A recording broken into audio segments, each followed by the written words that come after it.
Hi, how are you? My name is Lou Cardona, class of 1981, Frostburg State, member of the Sigma Tau Gamma fraternity, and it's good to be here. How are you?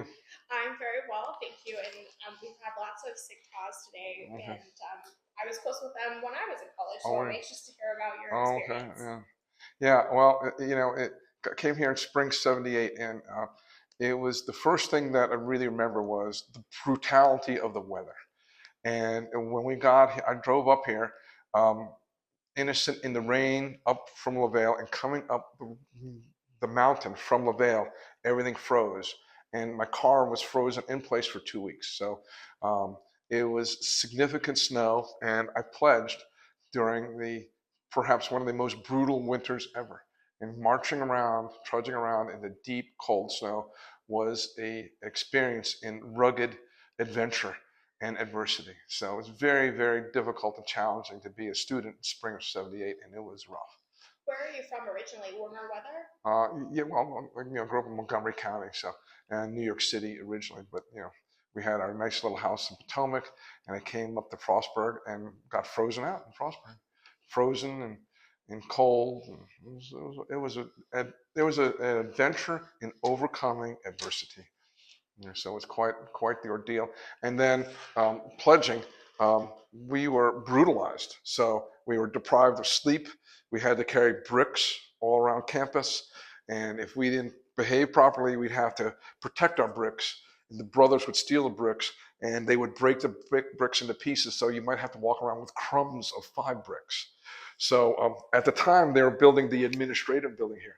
And I don't know if you looked at that, but those bricks are, you see, these are regular bricks here. So the bricks are, maybe 6 inches by 2 inches. The bricks they used for the administration building were big 8-inch bricks, super thick, and this just they were extra dense. So look at those bricks over there compared to these; they're twice the size, and those are big ass bricks. So we had to carry those around, but it was brutal. And remember having to swim through the creek and break through the ice, and we had to do push-ups and sit-ups, and it was a very rigorous, brutal hazing that we went through. However, to overcome that adversity, it made me a stronger, tougher individual. To do that is required military type discipline. To wake up, to be deprived, almost like being a Navy SEAL. You had to be extra tough to to appeal, not to appeal, but you had to be extra tough to survive. And to go through this survival was a great educational process that made me a tougher student and a better person because I was regimented to deal with military level Marine training or Navy SEAL training. And so it was good. And that really helped me out. But yeah, so it was a really tough experience, but we had a good time. And then I continued to work hard, and like a good brother, I rose the ranks up, and I became ultimately president of the fraternity. And we had an undefeated football season, so we had a really good season too of intramural sports. And so it was a lot of adventure and a lot of growth and much learning. Cambridge Hall, Annapolis Hall, and houses in Frostburg, and also, oh, here's an interesting story. I was the king of the kegs, so I tapped lots of kegs, and I became so popular with the beer distributors that they would bring beer to my house, and we'd have cases of beer, and they were courting me to buy beer from them for the fraternity, and I proudly tapped over 100 kegs in my time in Frostburg back then. But now I don't drink. But Got it out of your system. yeah, it's out of the system. No more massive beer consumption. But it was a lot of beer and good relations with different people. So I would go to the hen house, and I went all around campus, Grantsville, Garrett County, and even Cumberland, Allegan Shrine, and tried to establish relationships with various facilities that would allow us to have blowouts. So I was a blowout hunter and a beer keg tapper. Yeah. Did you live with your sick tall brothers then? I'm sorry? Did you live with your sick tall brothers? Yes, I did live with some brothers, sure. We lived in a couple houses off campus. The Greenhouse, I lived in Heartbreak Hotel, the Greenhouse, and yeah, just those two houses, but I lived in Annapolis and Chesapeake. Yeah, it was quite the experience. But I think the biggest experience that I had was the ability to socialize and deal with challenges, learn how to meet different people and get out of your comfort zone to go to visit and socialize with different people. So that was a great educational experience. What was your major?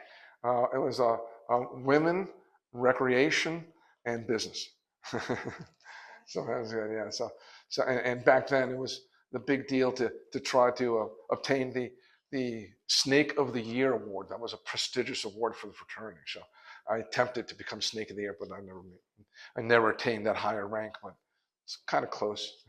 And what does Snake of the Year mean? Snake of the Year means the one who is the most the smoothest snake in the den, who could obtain the most females. So it was the hunt. It was the hunt. And trying to aspire, all the brothers aspired to be Snake of the Year. You know, back then. Now, not so. But that would be a big change between the late 70s and 1980s. It was, we were perhaps a little more promiscuous. Maybe not. I don't know. We'd have to ask the current students. I'm not sure. Yeah, I couldn't tell you. Did you have any favorite classes or professors? Yeah, I had an interesting class. So I had to take Ornithology 401 with Mr. Perlmutter. And he was this nerdy professor.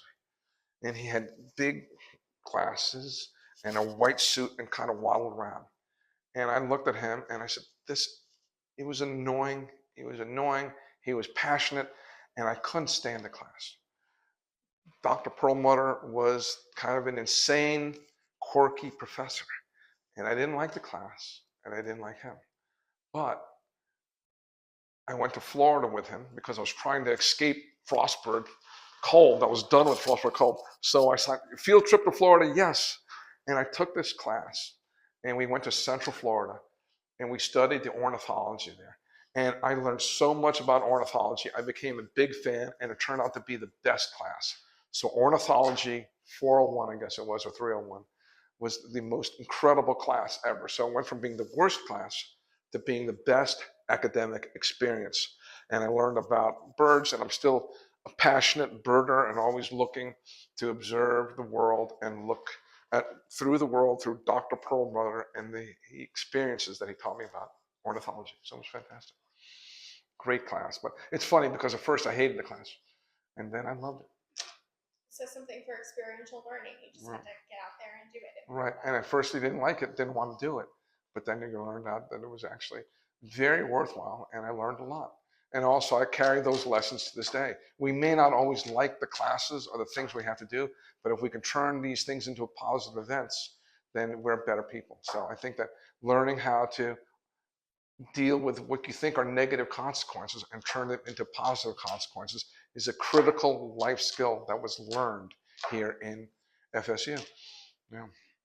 Did you have any favorite study spots or hangouts on campus or off campus? Yeah, my favorite. Well, Lane Center was always comfortable. So especially when I lived off campus, so it would always be nice to slide into the Lane Center and decompress. I'd ride my bike in the snow, and I just carry my packs and all the equipment and my big boots and just drop everything and cool off. The other thing I liked too was the people at Chesapeake or the Chesapeake Dining Hall were so friendly, and I would work there. And being off campus, food was sparse, so it was always nice to go to the Chesapeake Hall. I was loading milk containers and working there, but the girls were so nice over there that whenever I came over there, they would allow me to eat for free. So I got like a free dining card. So every day I'd come in there, hi girls, how are you? And they would allow me to eat, partially because I worked there, but also as an impoverished student who lived 3 miles away and rode his bicycle in. It was great. The food at Chesapeake was fabulous. Mm-hmm. Yeah. So going to Lane Center, but also Chesapeake was very, very nice. Mm-hmm. And what did you end up doing for your career and work? Did your major and your experience? I was mostly a recreation major. And what are you going to do with a rec major? So I was able to. I was a lifeguard, pool manager, and I had a nice career that took off from working as a lifeguard, pool manager, supervisor, supervising 10 pools, supervising 50 pools, ultimately becoming a corporate procurement manager for a large company for 17 years. And then I ended up the last 14 years working for the United States federal government in property management. So my recreation degree, which I thought would never take me anywhere, took me from recreation to the federal government. And I had a dynamic career managing buildings and taking care of infrastructure. And a lot of the foundation, I was living in beat up buildings and houses in Frostburg.